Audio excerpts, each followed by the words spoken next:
Selamat malam Pak. Perkenalkan, nama saya Maria Feridiana Vuleng. Saya siswi dari kelas 12 IPS 6.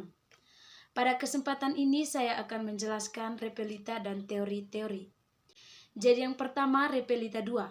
Terjadi pada tahun 1974 sampai 1979.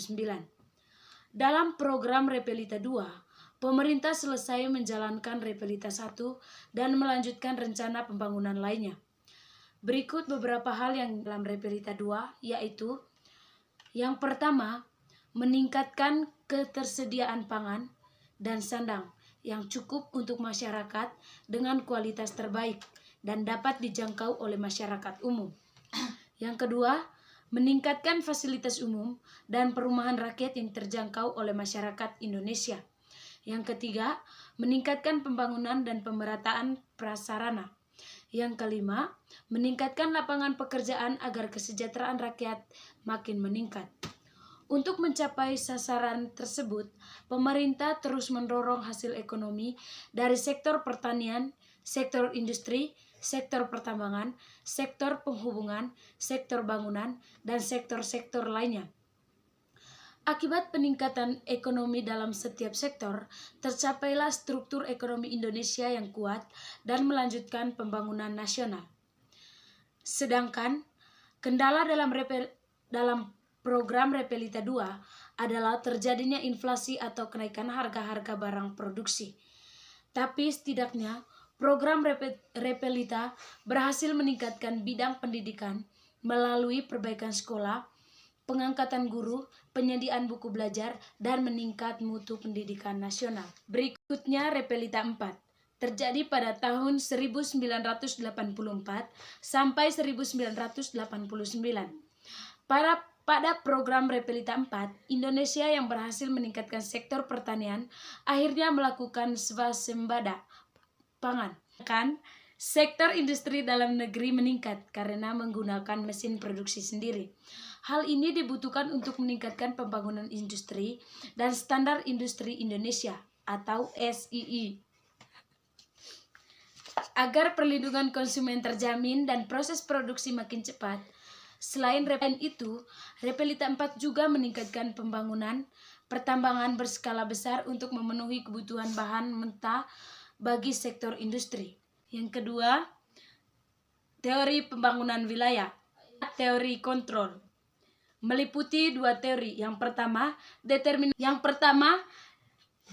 determinasi lingkungan alam. Teori ini berpandangan bahwa pengaruh lingkungan alam sangat kuat terhadap perkembangan masyarakat suatu wilayah atau negara. Yang kedua, determinasi lingkungan kebudayaan. Teori ini memandang bahwa segala sesuatu akan bisa dicapai dengan menggunakan akal pikiran manusia dan nilai keberhasilan pembangunan diukur dari segi pencapaian materi yang dimilikinya. B. Teori ketergantungan. Teori ini beranggapan bahwa keterbelakangan yang dialami negara-negara berkembang bermula pada saat masyarakat negara tersebut bergabung ke dalam sistem ekonomi dunia kapitalis. Berdasarkan teori ketergantungan, tergabungnya secara paksa negara-negara yang sebagian besar dijajah ke dalam sistem ekonomi kapitalisme dunia merupakan penyebab dari keterbelakangan negara-negara sedang berkembang dewasa ini. C. Teori Rostov.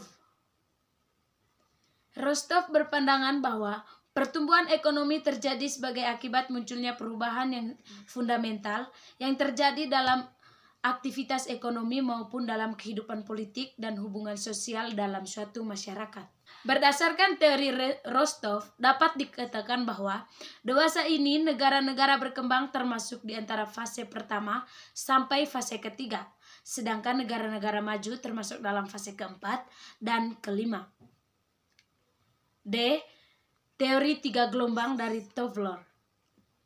Yang pertama, gelombang 1. Peradaban pertanian. Pasar bukan merupakan hal yang penting. Tingkat ketergantungan antara wilayah yang satu dengan wilayah yang lain sangat kecil dan kaum petani bercocok tanam sekedar untuk memenuhi kebutuhan sendiri. Yang berikutnya gelombang 2, peradaban industri.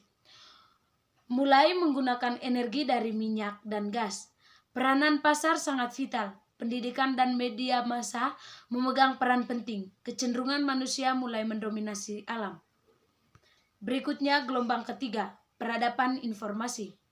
Sudah banyak yang menggunakan energi yang dapat diperbaharui. Ketergantungan atau keterkaitan antara wilayah yang sangat menonjol dan bersifat menyeluruh. Dan teknologi tinggi yang meliputi teknologi penerbangan dan angkasa luar, teknologi alternatif yang dapat diperbaharui, penerapan bioteknologi, dan yang mungkin paling mempengaruhi globalisasi, yakni teknologi informasi. Pak, itu saja pemaparan materi dari saya. Sekian dan terima kasih.